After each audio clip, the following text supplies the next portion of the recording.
ஜோதிடம் டாக்ஸ் நேயர்களுக்கு வணக்கம். நான் டாக்டர் தீபா லாலன். இன்னைக்கு நம்ம என்ன டாபிக் பத்தி டிஸ்கஸ் பண்ண போறோம் அப்படின்னா சனி வக்ர பயிற்சி பலன்கள் தாங்க பார்க்க போறோம்.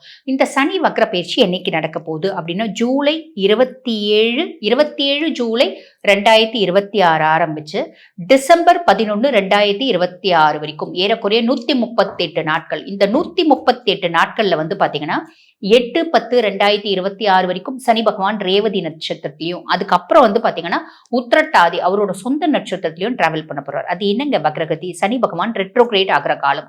சனி வந்து பாத்தீங்கன்னா இப்ப மீனத்துல ஜென்ம சனியா இருக்காரு பாத்தீங்களா. மீனத்துல இருந்து அவர் கும்பத்துக்கு பயிற்சி ஆகிறதுல இல்லைங்க, மீனத்திலேயே தான் இருப்பாரு. அவர் சில நட்சத்திர பாதங்களை கடப்பார் அப்படின்னு தான் சொல்லணும். இந்த காலகட்டம் சனியினோட ஒரு எஃபிகசி குறைஞ்சிடுமா, இன்னும் இன்டென்சிஃபைடா இருக்கும். அவர் ஸ்லோ டவுன் ஆகிற மாதிரி தெரியும், ஆனா அவரோட ஆற்றல் அதிகமா இருக்கும். இந்த 138 நாட்களும் ஒவ்வொரு ராசியினோட வாழ்க்கையிலேயே ஒரு பெரிய இம்பாக்டை ஏற்படுத்த போகுது. இது நாங்க எப்படி சொல்ல போறோம் அப்படின்னா, இந்த 138 நாட்கள்ல முற்பகுதி பிற்பகுதின்னு சொல்ல போறோம். முற்பகுதி வக்ரகதி அடைஞ்ச சனி குருனுடைய உச்ச பார்வையில என்ன மாதிரி பலன்களை கொடுக்க போறார். பிற்பகுதி 40 நாட்கள் அப்ராக்சிமேட்லி வக்ரகதி அடைஞ்ச சனி குருனோட பார்வை இல்லாம என்ன மாதிரி கொடுக்க போறார் அப்படின்னு சொல்றோம். பொதுவா இந்த சனி பகவான் வக்ரகதி அடையும் போது ரிவ்யூ, கர்மிக் எஃபெக்ட் அப்படின்னு சொல்லலாம், கர்மிக் லெசன், பழைய விஷயங்கள் திரும்பி வரா மாதிரி தோணும். நல்லது நடக்கும் அப்படின்னு நினைச்சிருந்தது மாறும். அதே மாதிரி இது நடக்காது அப்படின்னு நினைச்சிட்டு இருந்தது நடக்கும் அப்படின்னு நினைச்சிருந்தது நடக்காம போறதுக்கும் தாமதம் ஆகிறதுக்கும் வழியும் வாய்ப்பும் உண்டு. ஆக உங்க ராசிக்கு இந்த சனி வக்ர பயிற்சி என்ன மாதிரி பலன்களை கொடுக்க போறாரு, நேரத்தை வீண் பண்ணாம சட்டன் பார்த்துடலாம் வாங்க. மீன ராசி அன்பர்கள், உங்களுக்கு இந்த சனி வக்ர பயிற்சி என்ன மாதிரி பலன்களை கொடுக்க போறாரு அப்படின்னா, ஆல்ரெடி சனி பகவான் ஜென்ம சனியா இருக்காருங்க. ஜென்ம சனியா சனி வந்து உட்கார்ந்ததுல இருந்து எனக்கு ஒரு இனம் புரியாத குழப்பம் அப்படின்றதுக்கு, ஒரு மந்த நிலை அப்படின்றதுக்கு, ஏண்டா வாழறோம் எதுக்குடா வாழறோம் அப்படின்னே தெரியல. முன்ன போனா முட்டுது, பின்னாடி போனா உதைக்குது, சைட்ல போனா இடிக்குது, இப்படிதான் என் லைஃப் வந்து ஓடிட்டு இருக்கு. பொதுவா எல்லா ஜோதிடர்களும் சொல்றாங்க மீனராசியில பிறக்கிறதுக்கே ஒரு வரம் வேணுங்க. அதுதான் உண்மை. மீனராசியே ஒரு அதிர்ஷ்டமான ராசி, புரியுதுங்களா? இருந்தாலும் நீங்க என்ன பண்றீங்க, எல்லாரோட சுமையும் தூக்கி உங்க தலையில போட்டுக்கிறீங்க. ஹெல்ப் பண்ணுன்ற எண்ணம் ஜாஸ்தி. பொதுவாகவே ஜோதிடத்துல ஒரு கருத்து உண்டு, மீனராசி நட்பு கடிச்சா விட்டுறக்கூடாது. ஏன் அப்படின்னா அது என்ன ஹெல்ப் கேட்டாலும் செய்யும். ஆனா அதுக்கு நிறைய பேர் ஹெல்ப் பண்ணுவாங்களா? பண்ண மாட்டாங்க.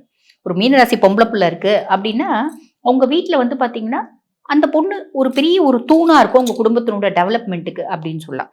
ஆனா அந்த பொண்ணுக்கு ஏதாவது ஒரு முக்கியமான பிரச்சனை அப்படின் போது குடும்பமே கை விட்டுரும். அந்த பொண்ணு யாரை நம்பிச்சோ அவங்களே கை விட்டுருவாங்க. இதுதான் மீனத்தினோட விதி. அப்போ பொதுவாகவே மீனம் ஒரு அதிர்ஷ்டமான ராசி தான். நாங்கள் மீனத்தில் பிறந்ததுக்கு பிறக்காமையே இருக்கலாங்க அப்படின்னு சிலர் கமெண்ட்லாம் கொடுப்பாங்க. அப்படிலாம் யோசிக்காதீங்க. வாழ்க்கையில் ஒரு பகுதி இல்லை ஒரு பகுதி நீங்கள் சூப்பர் டூப்பராக இருப்பீங்க. அதுதான் உங்களோட லைஃப். அப்போ உங்கள் வாழ்க்கையை நீங்கள் புரிஞ்சுக்கணும். நீங்கள் மற்றவங்களுக்கு ஹெல்ப் பண்ணுறேன்னு போகிறீங்க பார்த்தீங்களா, வேலையில் போகிறத தூக்கி நம்ம தலையில் நம்மளே போட்டுக்கிற கதை தான் நீங்கள் பண்ணுற கதை. எல்லாரும் உங்ககிட்ட நல்லபடியாக பேசுகிறாங்க, நல்ல பாசமாக இருக்காங்க, நம்பிடுறீங்க பார்த்தீங்களா? நம்பாதீங்க. அனலைஸ் பண்ணிட்டு நம்புங்க. புரியுதுங்களா? உங்களுக்குன்னு ஒரு நல்ல புத்திசாலித்தனம் உண்டு. நீங்க ஒரு பெரிய பாஸாலாம் இருக்கீங்கன்னா வேலை செய்யறவங்க கிட்ட கத்தி ஆர்ப்பாட்டம் பண்ணி அமக்கலம் பண்ணிலாம் வேலை வாங்க மாட்டீங்க. தட்டி கொடுத்தே வேலை வாங்குவீங்க. அப்படிப்பட்ட பர்சன்ஸ் தான் ரொம்ப பிளசன்ட் பர்சனாலிட்டிஸ். அப்ப எல்லாருக்கும் மென்டாஸா இருப்பீங்க, வெல்விஷஸா இருப்பீங்க. இந்த காலகட்டம் ஜென்ம சனியா வந்து அமர்ந்ததுல இருந்து உங்களோட சொந்த முடிவு, ஒரு சின்ன விஷயம் முடிவு பண்ணணும் போது குழம்புவீங்க. அது சனி பகவான் ஏற்படுத்துது. அது இப்ப மாற போகுதுங்க. ரொம்ப சிம்பிளா சொல்லணும் அப்படின்னா, சனி பகவான் வந்து ஜென்ம சனியா இருந்து வக்ரகதி அடைஞ்சு அதுக்கும் மேல குருனோட உச்ச பார்வை 9ஆம் பார்வை அவர் மேல இருக்கு. இதை விட பெரிய பிளஸ் என்ன இருக்கு? சனி ஜென்ம சனியாவே இருந்தாலும் எந்த விதத்திலையும் உங்களை அவர் டிஸ்டர்பே பண்ண மாட்டார். அவர் சிவனேன்னு இருக்க போறார். அவ்வளவுதான். நம்ம போய் அவரை நீ ஏன் சிவனேன்னு இருக்க, இவ்வளவு நாள் என் மூளை குழப்பிட்டு இருந்தே, இப்ப ஏன் குழப்பாம கம்னு இருக்கு அப்படின்னு அவரை போய் நம்ம நோட்டாம இருந்தா சரி.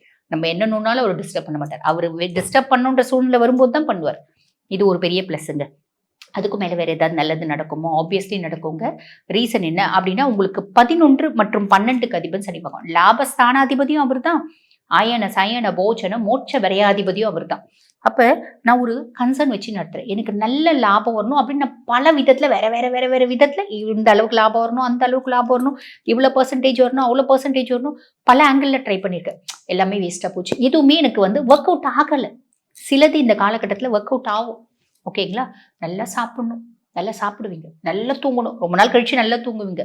மீனம் வந்து பாருங்க, பொதுவாக live the life to the fullest அப்படின்ற எண்ணம் இருக்கும். ஒரு வாழ்க்கை தானேயா, சந்தோஷமா வாழலாம் அப்படின்ற எண்ணம் இருக்கும்.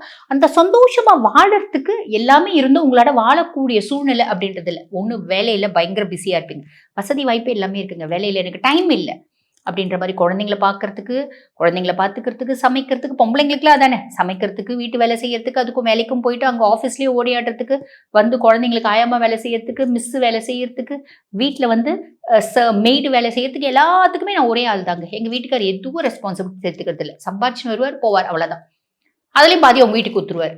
அப்போ இந்த மாதிரிலாம் பலவிதமான ப்ரெஷர்ஸில் இருந்த மீனம் இப்போ வந்து பார்த்தீங்கன்னா, நானும் கம்ஃபர்ட்டாக 3 நாள் போய் ஜம்முன்னு டூர் போயிட்டு வரணும்னு ஆசைப்பட்டேன்.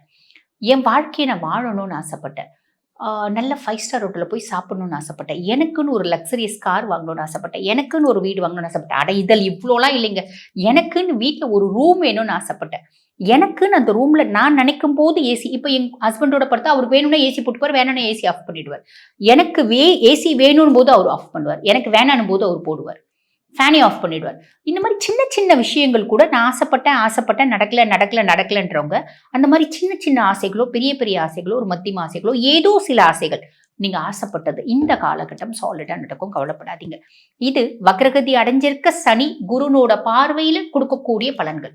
சரி, அடுத்து வக்ரகதி அடைஞ்சிருக்க சனி குருனோட பார்வை கிடையாது. கடைசி 40 நாட்கள் உங்களுக்கு என்ன தோணும்?